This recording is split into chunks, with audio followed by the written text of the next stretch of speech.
Hello there, so it's the 8th of December, so just 4 days to go until the general election.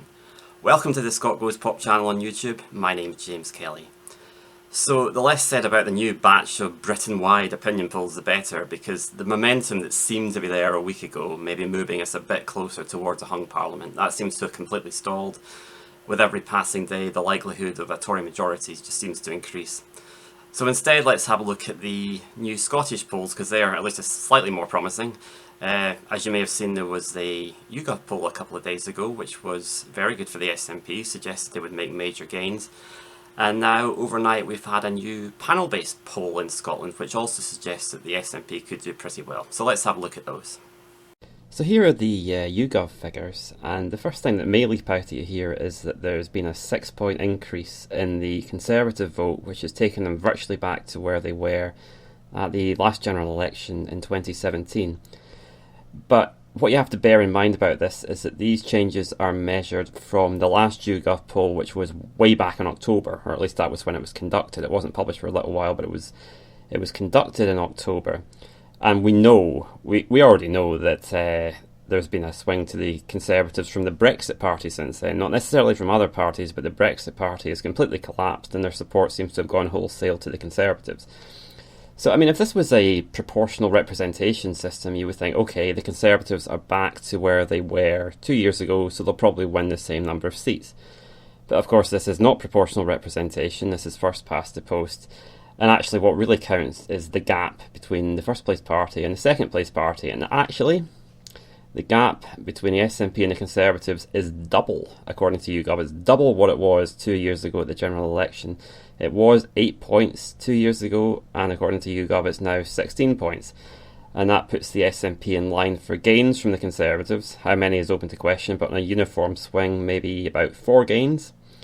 And of course, also there's an enormous SNP lead over Labour, and so the SNP would be taking most of Labour seats. It would probably be all but one Labour seat if it wasn't for the problem in Kirkcaldy and Cowdenbeath, and we'll have to see how that turns out.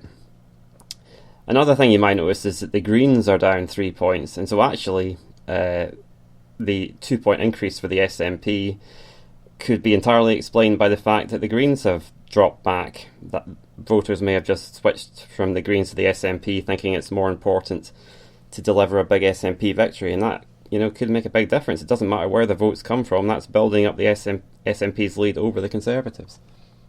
And now here are the panel-based figures. Now you'll notice two big differences here. One is that the SNP are several points lower, and the other is that the Labour Party are several points higher.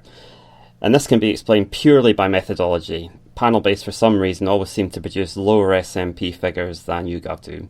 So it's anyone's guess who is correct. We'll just have to wait and see on election night. So if these figures were correct, then probably on a uniform swing, the SNP would take a few gains from Labour and 1 gain from the Conservatives only, probably just sterling. Actually, specifically, the gains that the SNP would take from Labour are exactly the same gains they would take from Labour if YouGov were correct. So this is the weirdness of first past the post. The effect of Labour being higher is that the Conservatives save more seats on exactly the same share of the vote. So that's bonkers, but that's how it works. Now, I know some people are going to look at these figures and think, okay, if this was the final result, it would actually be quite good for the SNP. But I don't really believe them, because at the last election, the final batch of opinion polls tended to overestimate the SNP. So, I mean, that's a valid worry. This has happened in previous elections. But I think what we have to bear in mind is that one of the reasons the SNP didn't do as well as expected at the last election was simply that a lot of their voters didn't turn up. And opinion polls now are being weighted to the 2017 result, how people recall voting in the 2017 result. So it's not like this methodology of the polls is the same as it was when they overestimated the SNP. They're being weighted to try and correct for that. And it may be that if people abstained last time but don't abstain this time, that it could be that actually weighting to 2017 actually underestimates the SNP this time. I'm not predicting that, but it's one logical possibility. If the abstainers come back, then weighting to 2017 could have that effect. So I think that's an interesting one to keep an eye on, and it's cause for some cautious optimism, I would say. Well, that's about it for now, but if you've enjoyed this video, or if you found it interesting, then why not subscribe to my channel? So until next time, bye for now.